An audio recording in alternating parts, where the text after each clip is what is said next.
साल 2024 में लोकसभा चुनाव में हैट्रिक मारने के लिए बीजेपी अभी से पिच तैयार करने में जुटी हुई है।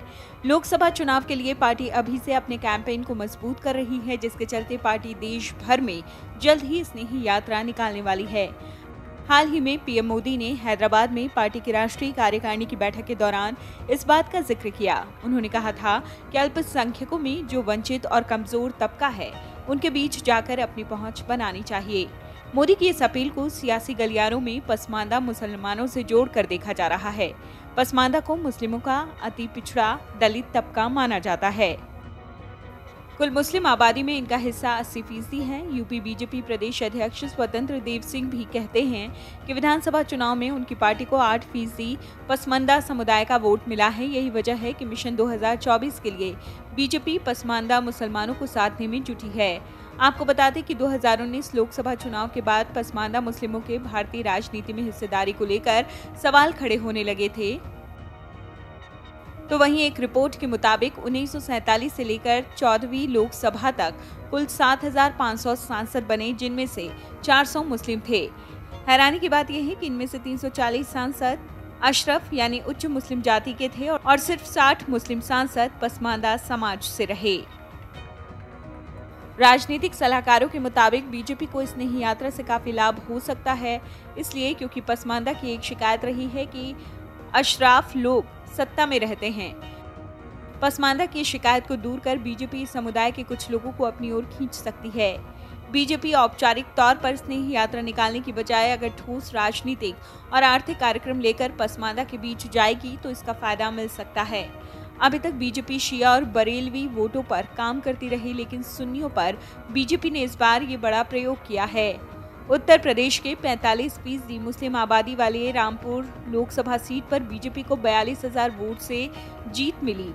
मुस्लिमों के गढ़ माने जाने वाले आजमगढ़ उपचुनाव में भी 13 साल बाद बीजेपी कमल खिलाने में कामयाब रही।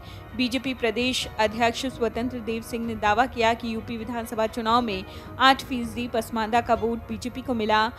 इसके अलावा CSDS लोक नीति सर्वे 2022 ने भी अपनी रिपोर्ट में बताया कि 8% पसमानदा मुस्लिमों ने यूपी विधानसभा में बीजेपी को वोट दिया। इसकी वजह से कई सीटों पर बीजेपी की जीत में पसमानदा ने अहम भूमिका निभाई।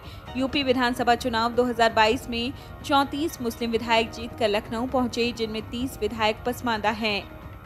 उत्तर प्रदेश की कुल आबादी में पसमानदा मुस्लिम 18% है। ऐसे में साफ है कि स्नेह यात्रा के जरिए बीजेपी न सिर्फ 80 लोकसभा वाले यूपी बल्कि बिहार, बंगाल, झारखंड जैसे राज्यों में भी राजनीति साधने की कोशिश कर रही है।